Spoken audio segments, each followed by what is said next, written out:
पुरी जिलार प्रथम पर्यायर मतदान करेंगे 9,21,814 भोटर। पुरुष भोटर 4,73,133, महिला भोटर 4,48,608। पुरी लोकसभा निर्वाचन मंडली अंतर्गत 4टी विधानसभा निर्वाचन मंडली यथा 107 पुरी, 108 ब्रह्मगिरी, 109 सत्यवादी और 110 पिपिली विधानसभा निर्वाचन मंडली रे मे 25 तारिख सकाळ 7 घटिकारु संध्या 6 घटिका पर्यंत मतदान अनुष्ठित होब। मतदान पर समस्त प्रस्तुति चूड़ांत करा जायछि। चलित निर्वाचन में जिलार यह 4टी जाक विधानसभा निर्वाचन मंडली मोट 1038 बूथ रे 9,21,814 जन भोटर मतदान करेंगे। से पुरुष भोटर संख्या 4,73,133, महिला भोटर संख्या 4,48,608 और अन्य भोटर संख्या 73। 107 पुरी विधानसभा निर्वाचन मंडली 239 बूथ रे 2,40,078 भोटर मध्य पुरुष 1,22,660, महिला 1,17,371 और अन्य 47 भोटर। 108 ब्रह्मगिरी विधानसभा निर्वाचन मंडली 271 बूथ माध्यम 2,28,842 भोटर मध्य 1,17,501 पुरुष, 1,11,329 महिला और 12 जन अन्य भोटर रही।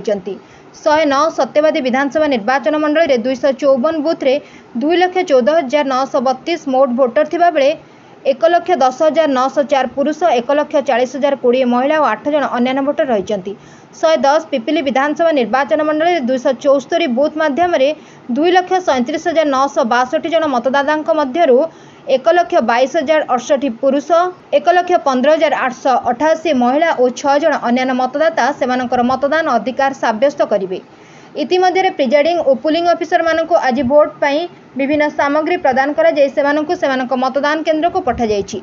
श्री जगन्नाथ संस्कृति विश्वविद्यालय परिसर में पिपिली विधानसभा निर्वाचन मंडली डिस्पर्सल केन्द्र होइतिबा बेले पुरी और सत्यवादी निर्वाचन मंडली केंद्रीय विद्यालय रे डिस्पर्सल केन्द्र करा जायथिला। जिला निर्वाचन अधिकारी पुरी लोकसभा निर्वाचन मंडली रिटर्निंग ऑफिसर तथा जिलापाल सिद्धार्थ शंकर स्वाई, सत्यवादी विधानसभा निर्वाचन मंडली रिटर्निंग ऑफिसर तथा अतिरिक्त जिलापाल शरद चंद्र बेहेरा, ब्रह्मगिरी निर्वाचन मंडली रिटर्निंग ऑफिसर तथा जिला परिषदर सीडीओ तथा ईओ प्रियरंजन पृष्टि, पुरी विधानसभा निर्वाचन मंडली रिटर्निंग ऑफिसर पर्यवेक्षक माने मध्य जिले में रही समस्त कार्यर पर्यालोचना और तदारख जारी रखिंट। एसपी पिनाक मिश्र शांति श्रृंखलार सह निर्वाचन परिचालना पर समस्त सुरक्षा व्यवस्था ग्रहण करा जायछि बोली सूचना दैछन्ति। निर्वाचन गणतंत्रर महापर्व, तेणु एथिरे सामिल होई समस्त मतदाता मतदान करने को जिलापाल सिद्धार्थ शंकर स्वाई अनुरोध करिसेंति। Bureau report 51 news agency.